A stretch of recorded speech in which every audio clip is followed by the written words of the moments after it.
Živjo! Danes se pa javljava kar iz avta. Pogledat si greva največjo cerkev v Sloveniji. Uganete kam? Pejte z nama.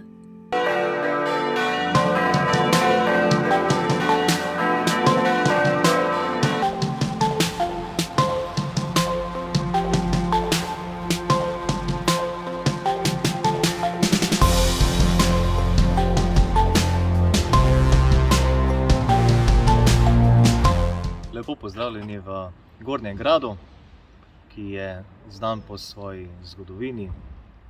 Veliko stvari se je tukaj dogajalo. Sam lahko rečem, da počasi odkrivam tukajšnje kraje, ker sem res šele od 1. avgusta tukaj.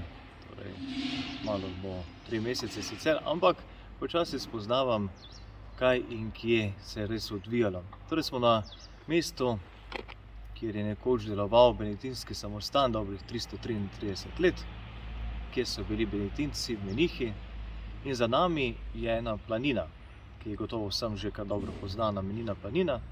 Menihna planina bi pravijo tudi domači, ker je nekako bila to njihova last.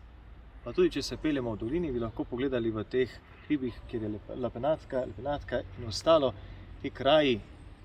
Sicer jih še nisem prehodil pa pogledal, ampak ko se peljemo proti Gornjemu Gradu, sedaj, če ste morda tudi opazili, se vidi podoba ležečega spečega meniha. Torej, speči menih, podoba hribovita, pokaže ravno meniha, ko počiva. To je ena posebnost tudi tega kraja. Hkrati je tudi tukaj pokopanih 9 škofov, Atems, 10. je pa pokopan pri Sveti Magdaleni, ki je pokopališka cerkev. Sama zgodovina Pročelje tukajšnje cerkev je zanimiva, ker vemo, da je po podatkih ta cerkev volumsko največja v Sloveniji. Gotovo, kolikor pravijo podatki, je tudi koprska stolnica daljša, pa ne za veliko. Po sami površini je pa večja cerkev v Stični, pri Cistercijanih.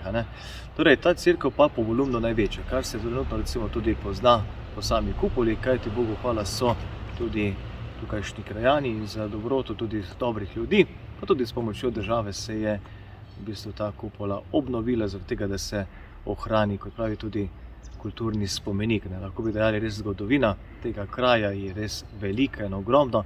Ogromno zgodovine je, ki jo še pa moram spoznati. Ali bi rekli, da je cerkev svetega Mohorja in Fortunata dobro obiskana tudi strani turistov? Lahko bi dejal, da ja, kar precej. No, in to je tudi recimo še tretja stvar, da bo vsaj 3.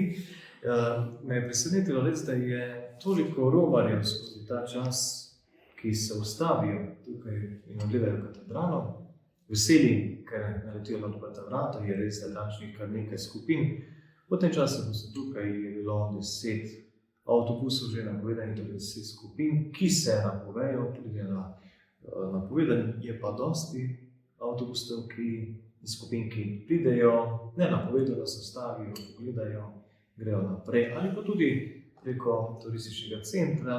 Jaz pa pravim, glavno je, da pridejo in da se ustavijo in da nesejo lep spomin naprej, neko doživetje, tako da je turistov ali romarjev kar nekaj, ki se tukaj res ustavi. Marsikdo je presenečen, pravi, v takšnem kraju tako ogromna cerkev.